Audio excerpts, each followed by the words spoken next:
अभी घर से ये पूरा जो रेत का ये बचका है, इसका भी उपयोग मैं आपको बताने वाला हूँ।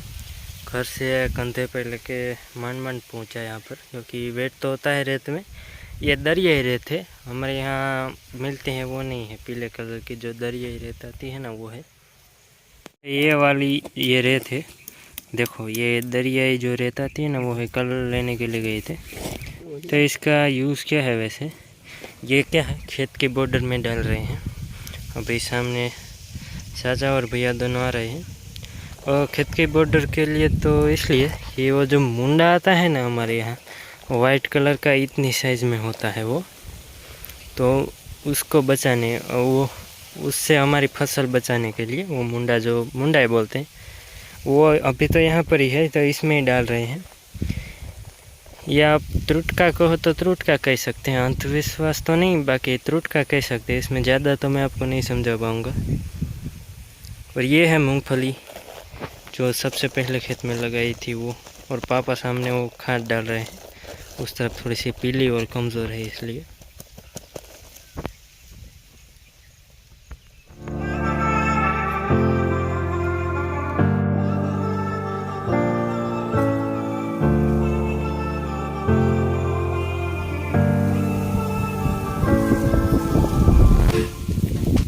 अभी वो तो जाएंगे आगे दूसरे खेतों पे, सभी खेतों में ये लगाना है। वैसे इसका रिजल्ट मिलता है, वरना तो हम भी ऐसा नहीं करते। एक दो बार तो हमने भी पहले डाला था। और इसमें ऑर्गेनिक करना अभी तो मांग है ऑर्गेनिक की, सब कह रहे कि ऑर्गेनिक जो खेती है वो कीजिए, लेकिन ऑर्गेनिक करने में भी क्या है, ऑर्गेनिक करेंगे फिर कोई नुकसान आ जाएगा तो कितना नुकसान हो जाएगा। अभी ऑर्गेनिक धीरे धीरे सब कर रहे हैं, बढ़ावा मिल रहा है ऑर्गेनिक को, जो अच्छी बात है। ऑर्गेनिक करना चाहिए वैसे। अभी हम भी मीडियम ऑर्गेनिक बोल सकते हैं, इतना हम कर रहे हैं। प्योर ऑर्गेनिक तो नहीं कर रहे हैं। मूंगफली में थोड़ी ऑर्गेनिक दवाई जैसे कि गौमूत्र हो गया, छाछ हो गया, फिर ये नीम के जो नींबोड़ी आती है वो हो गया, ऐसा करके शुरुआत तो कर रहे हैं हमारे गांव में भी। कभी कभी दूध भी डालते हैं, दूध और गुड़ साथ में मिला के, वो तो ज़्यादा मुझे कुछ नहीं पता।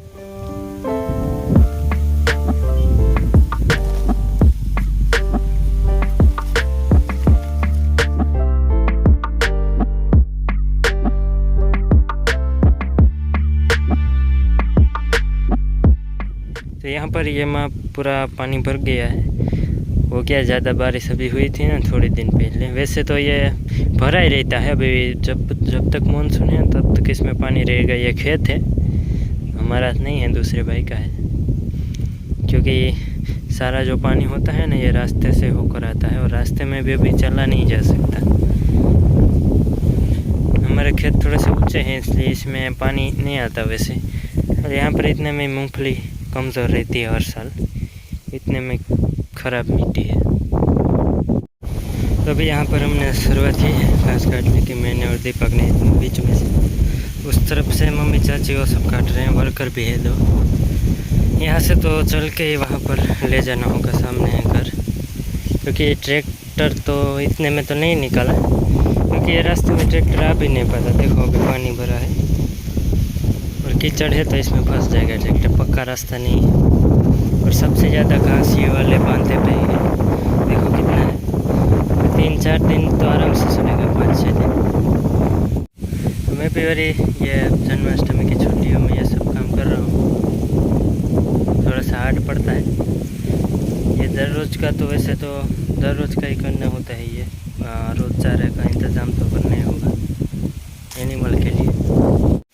दोपहर के पहले धूप इतनी निकल रही थी, अभी बारिश जाने का नाम नहीं ले रही। अभी हम इसके पीछे आ गए हैं। ये पानी से बचने के लिए देसी टेक्निक है। ये पत्ते हैं ना पीछे, तो बारिश कम गिरती है। अगर ज़्यादा बारिश हुई तो इसमें भी भीग जाएंगे तो थोड़ी देर तक।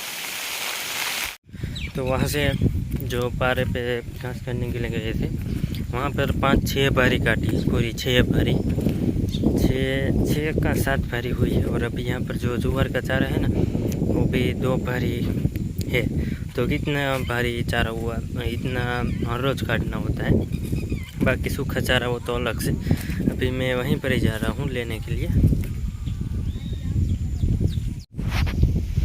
आपको भी वहाँ पर सामने थोड़ा सा काटा हुआ दिख रहा होगा सामने। हाँ वो देखो यहाँ पर, वहाँ से लेने के लिए गए थे। सामने हमारा देश का तिरंगा। ये भी थोड़ी सी काटने में झड़प कर रहे हैं, क्योंकि इतना ख़त्म हो जाए ना, अभी थोड़ा सा ही है, 2-3 दिनों तक या फिर तो 4-5 दिनों तक चलेगा। क्योंकि वो ख़त्म हो जाए तो एक साथ यहाँ पर जुआर लगा देनी है। ये जुआर का है ही, इसमें कुछ लगाया है नहीं, और इसमें भी साथ साथ में लगा देंगे अच्छी सी खेड़ करके, इसलिए थोड़ी सी जल्दी है। बाकी बारिश है तो घास की कमी नहीं होती, खेतों में भी हो जाता है। साइड में जो बॉर्डर है जिसको हम सेढ़ा बोलते हैं, तो यहाँ पर चारा डाला ना, तो ये उसमें सिर घुसा रही है, क्योंकि अभी अच्छे से इतने खा नहीं सकती, क्योंकि बड़े बड़े इसकी क्या है वो, क्या बोलते हैं, राड़ा बोलते हैं ना हम, तो वो होता है, इसलिए अच्छे से नहीं खा पाती। वो घास है ना, वो अच्छे से खा लेती है, लेकिन वो भी नहीं डाला, इसलिए इसमें देखो बिगाड़ रही है। पर अभी तो ऐसे दूध पिलाने का टाइम हो चुका है। और नंदिनी देखो हमारी कितना मिल्क भर लिया है, अभी 10-15 दिन होंगे शायद बच्चा देने में। और इस वजह से हम ये खोड़ और आटा साथ में देते हैं, पर ये नहीं खाती अभी इतना, देते तो हैं, ये खाएं तो थोड़ी सी ताकत मिलती है। अभी इसको छोड़ना ही बड़ी बात है, इतनी ताकतवर है, खींच लेती है किसी को भी। लेवा यह है कि भाग गया नहीं डायरेक्ट।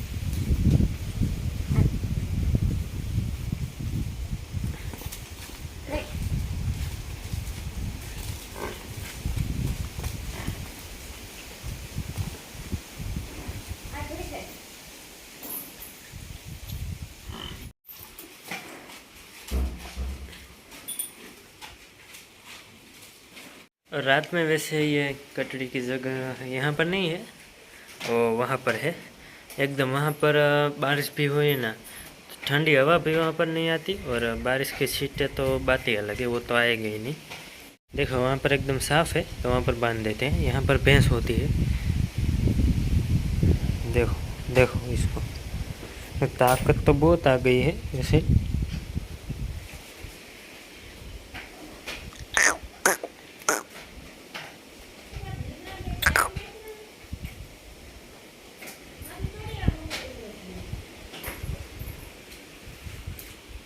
ये धुआड़ी, इसमें क्या है, ये मूंग का जो मूंग का जो छोड़ होता है ना मूंग के, वो इसमें डालते हैं। वो वहाँ पर पड़े थे पीछे, तो बारिश में भीग गए हैं, इसलिए अभी हम डालते हैं ना, तो ऐसे धुआं निकलता रहता है, पूरे बाड़े में फैल जाता है ऐसे, ताकि माखी मच्छर हैरान ना करे। क्योंकि आज वापस बारिश जैसा हो गया तो बाहर तो बांध नहीं सकते।